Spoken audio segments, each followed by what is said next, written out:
Dear audience, السلام علیکم۔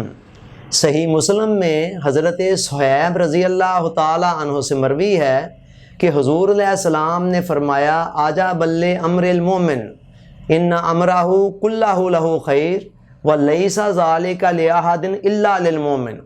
حضور علیہ السلام نے فرمایا کہ مومن کا حال بڑا عجیب ہے، اس کا ہر معاملہ ہی اس کے لیے خیر ہے اور بھلائی ہے، اور یہ بات روئے زمین پر سوائے مومن کے اور کسی کے لیے نہیں ہے۔ آگے آپ نے وضاحت کرتے ہوئے فرمایا ان اصابتہ سراء شکر فکان خیر اللہ، اگر مومن کو کوئی خوشی، کوئی راحت، کوئی پسندیدہ صورتحال ملتی ہے، اس پر وہ اللہ کا شکر کرتا ہے اور یہ شکر ادا کرنا اس کے لیے بہت بہتر ہو جاتا ہے۔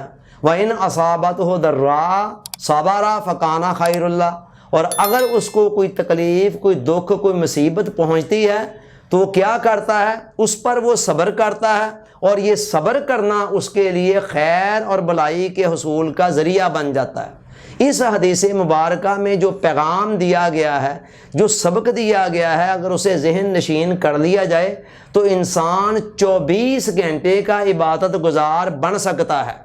ویسے ہم نمازیں 5 ایک دن میں پڑھیں گے تو اس پر کتنا وقت لگے گا، اور سارا دن تو بندہ عبادت کر بھی نہیں سکتا ہے، مگر یہ ایسی حدیث ہے کہ اس میں جو 2 باتیں بیان کی گئی ہیں، اگر ہم اس کو سمجھ لیں تو ہم ہر وقت کے عبادت گزار بن سکتے ہیں۔ کیسے؟ آپ غور کریں کہ انسانی زندگی 2 حالتوں سے ہی عبارت ہے۔ بعض اوقات صورتحال ہماری پسندیدہ ہوتی ہے، فیورٹ ہوتی ہے، اور بعض اوقات سچویشن ایسی ہوتی ہے جو ہماری پسندیدہ نہیں ہے، ہمارے لیے ناخوشگوار ہے، ناگوار صورتحال ہوتی ہے۔ تو آپ صبح سے لے کر شام تک دیکھیں کہ یہی 2 حالتیں ہیں جو عدل بدل کر چلتی رہتی ہیں، آتی جاتی رہتی ہیں۔ اب یہ دونوں حالتیں اس طرح عدل بدل کر آتی جاتی رہتی ہیں۔ اس حدیث مبارکہ میں بتایا گیا ہے کہ ان دونوں حالتوں کو فیس کیسے کرنا ہے، اور فیس ایسے کرنا ہے کہ جب آپ کو پسندیدہ سچویشن ملے، کوئی آپ کی من پسند صورتحال ہو، تو فوراً طور پر اس نعمت کے اندر، اس سچویشن کے اندر نہ ڈوب جائیں، بلکہ اس کا جو خالق ہے، جو مالک ہے، جس نے وہ صورتحال دی ہے، جس نے وہ خوشی آپ کو دکھائی ہے، اس کی طرف دھیان کرتے ہوئے اس کا شکر بجا لائیں۔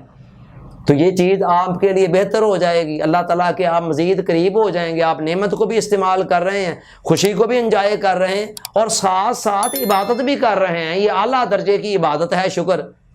اور اس کے بعد جب آپ کو کوئی ناخوشگوار صورتحال پیش آئے، کوئی آپ کی پسندیدہ سچویشن نہیں ہے، آپ ان ایزی فیل کر رہے ہیں، ان ریسٹ فیل کر رہے ہیں، تب کیا کرنا ہے؟ تب بھی عام لوگوں کا حال یہ ہے کہ وہ اس مصیبت کی سچویشن کے اندر ہی ڈوب کر وہ بیچارے اسی میں کھو کر رہ جاتے ہیں، اور یہ چیز بھی اللہ سے بندے کو دور کر دیتی ہے۔ لیکن جو اللہ والے ہیں وہ کیا کرتے ہیں؟ ایک بندہ مومن کیا کرتا ہے؟ وہ ایسی سچویشن کے اندر غم کی طرف دیکھنے کی بجائے غم دیکھنے والے کی طرف، بھیجنے والے کی طرف دیکھتا ہے کہ پیچھے اللہ تعالیٰ کی مشیت ہے، منشا ہے، مرضی ہے جو کار فرما ہے، چنانچہ وہ اس پر صبر کرتا ہے، اس کو اللہ کی رضا سمجھتے ہوئے، اللہ کا حکم سمجھتے ہوئے، اللہ کی مشیت، مرضی اور منشا سمجھتے ہوئے۔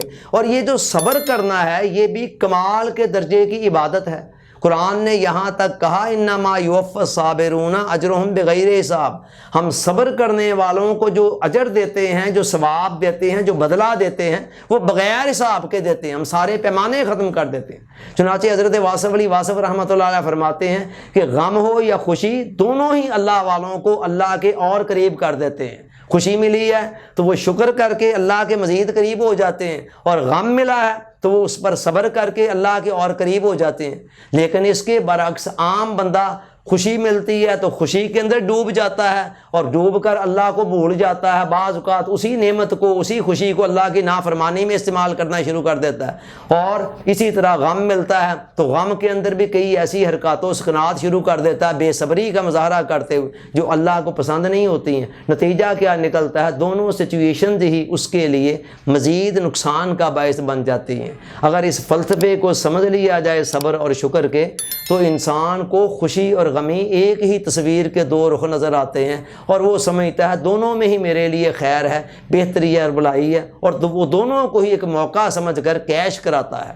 اللہ تعالیٰ سوچنے، سمجھنے، یاد رکھنے، عمل کی توفیق عطا فرمائے، آمین۔ آپ کا بہت بہت شکریہ۔ السلام علیکم۔